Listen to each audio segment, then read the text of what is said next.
Assalamualaikum dan selamat pagi anak-anak ibu yang berada di kelas 4. Pada kesempatan kali ini, ibu akan menjelaskan tentang tema 8, subtema 1, pelajaran bahasa Indonesia. Mari disimak video penjelasan dari ibu ya nak. Masuk ke materi tentang menjelaskan teks fiksi beserta unsur-unsur pembentukannya. Setiap daerah di Indonesia memiliki cerita rakyat yang menjadi ciri khas daerahnya. Cerita rakyat termasuk salah satu jenis teks fiksi. Teks fiksi adalah teks yang berisi rekaan atau hayalan yang tidak berdasarkan kenyataan.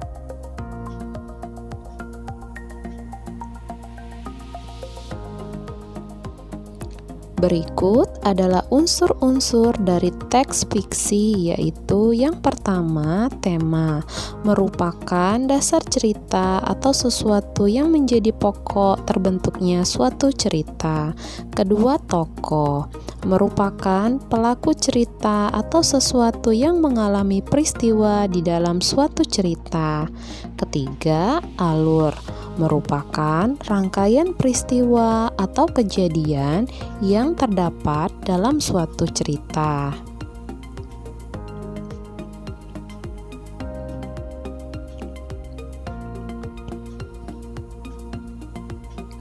Keempat, latar, merupakan keterangan yang menjelaskan keadaan dalam suatu cerita. Latar dalam teks fiksi terbagi menjadi 3, yaitu latar tempat, latar waktu, dan latar suasana. Kelima, amanat, merupakan pesan yang terkandung dalam sebuah cerita.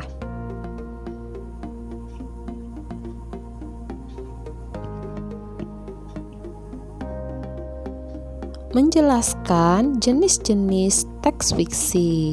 Berikut adalah jenis-jenis teks fiksi. Yang pertama, cerita rakyat, merupakan cerita dari zaman dahulu yang hidup di kalangan masyarakat dan diwariskan secara lisan. Cerita rakyat dapat dibedakan menjadi 5 jenis, yaitu cerita jenaka, mite, fable, legenda, dan sage. Kemudian, cerita jenaka adalah cerita penghibur yang membangkitkan tawa, jenaka, keriangan, atau sindiran. Contohnya cerita Si Kabayan dan cerita Abu Nawas. Mite adalah cerita yang mempunyai latar belakang sejarah, dipercayai oleh masyarakat sebagai cerita yang benar-benar terjadi, dianggap suci, banyak mengandung hal-hal ajaib, dan umumnya ditokohi oleh dewa. Contohnya cerita tentang Nyai Roro Kidul dan kisah tentang Dewi Sri.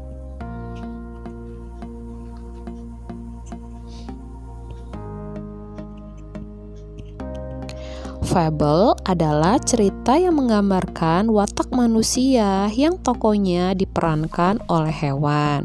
Contohnya cerita kancil dan buaya dan cerita lomba lari kelinci dan siput. Legenda adalah cerita rakyat pada zaman dahulu yang ada hubungannya dengan peristiwa sejarah. Contohnya, cerita terjadinya rawa pening dan cerita asal-usul nama Banyuwangi. Sedangkan sage adalah cerita yang bersifat legendaris tentang kepahlawanan atau petualangan yang mengagumkan. Contohnya, cerita Tutur Tinular dan cerita Jaka Tingkir.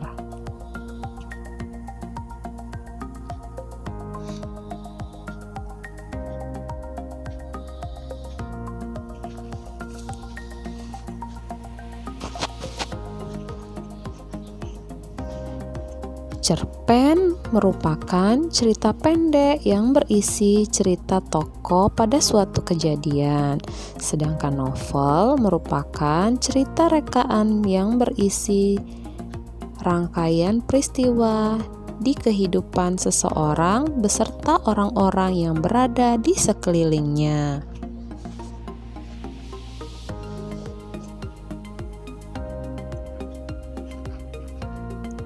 Menjelaskan amanat dalam teks fiksi. Amanat merupakan pesan yang terkandung dalam suatu cerita. Amanat dapat dipahami setelah kita membaca keseluruhan teks. Dalam teks terdapat tokoh-tokoh yang berperan di dalamnya. Tokoh-tokoh tersebut memiliki watak yang berbeda-beda.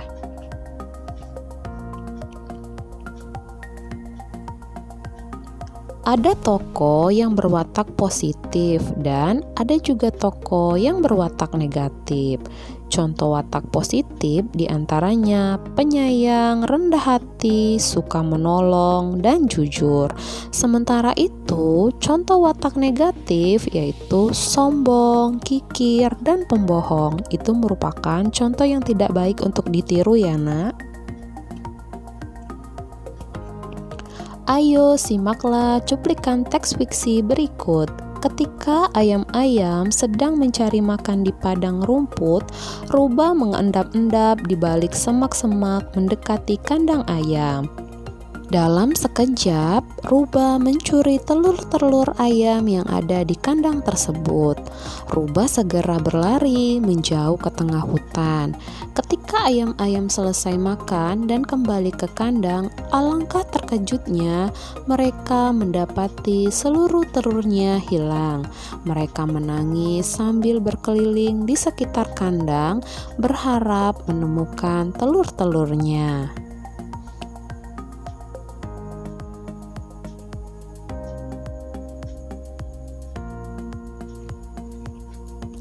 Pelaku cerita atau tokoh dalam cerita tersebut adalah rubah dan ayam. Tokoh rubah berwatak negatif atau tidak baik, yaitu rubah mencuri telur-telur ayam secara sembunyi-sembunyi. Amanat dalam cerita tersebut adalah janganlah kamu mengambil barang milik orang lain tanpa izin. Sampai di sini bisa dipahami ya nak? Lanjut ke menjelaskan tokoh utama dalam teks fiksi. Tokoh merupakan salah satu hasil penting dalam sebuah teks fiksi. Dalam sebuah teks fiksi bisa terdapat satu tokoh, bisa juga terdapat beberapa tokoh. Setiap tokoh memiliki peran atau fungsinya masing-masing dalam suatu cerita. Berdasarkan peran atau fungsinya dalam cerita, tokoh dibedakan menjadi tokoh utama dan tokoh tambahan. Tokoh utama disebut juga sebagai tokoh sentral. Tokoh utama merupakan tokoh yang menjadi pelaku utama atau tokoh yang mengalami semua peristiwa dalam cerita. Tokoh utama biasanya akan muncul mulai dari awal cerita, tengah cerita, hingga akhir cerita. Tokoh utama dapat berwatak positif atau baik dan juga dapat berwatak negatif atau tidak baik.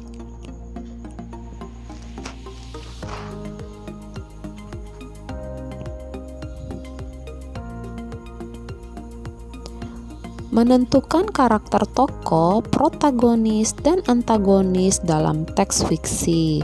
Setiap tokoh utama yang terdapat pada teks fiksi biasanya memiliki dua sifat, yaitu baik atau positif dan sifat tidak baik atau negatif. Tokoh yang memiliki sifat-sifat baik disebut tokoh protagonis, sedangkan tokoh yang memiliki sifat tidak baik disebut tokoh antagonis.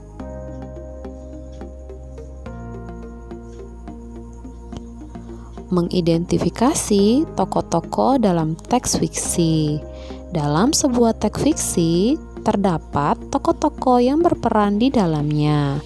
Ada yang berperan sebagai tokoh utama dan ada pula yang berperan sebagai tokoh tambahan.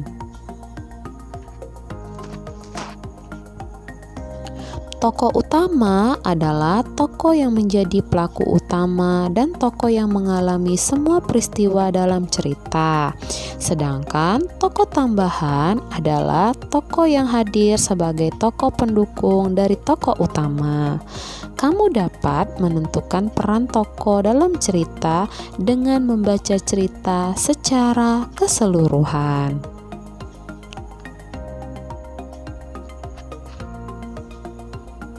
Selain itu, setiap tokoh tersebut tentunya memiliki watak atau karakter yang berbeda satu sama lain. Untuk mengetahui watak atau karakter tokoh, kamu perlu membaca cerita dengan seksama, mulai dari bagian awal cerita hingga akhir cerita. Dengan demikian, maka kita dapat mengetahui dan memahami karakter dari tiap-tiap tokoh yang berperan dalam cerita. Baik anak-anak, itulah materi pelajaran pada hari ini. Ibu mengucapkan terima kasih dan tetap semangat ya nak untuk belajar.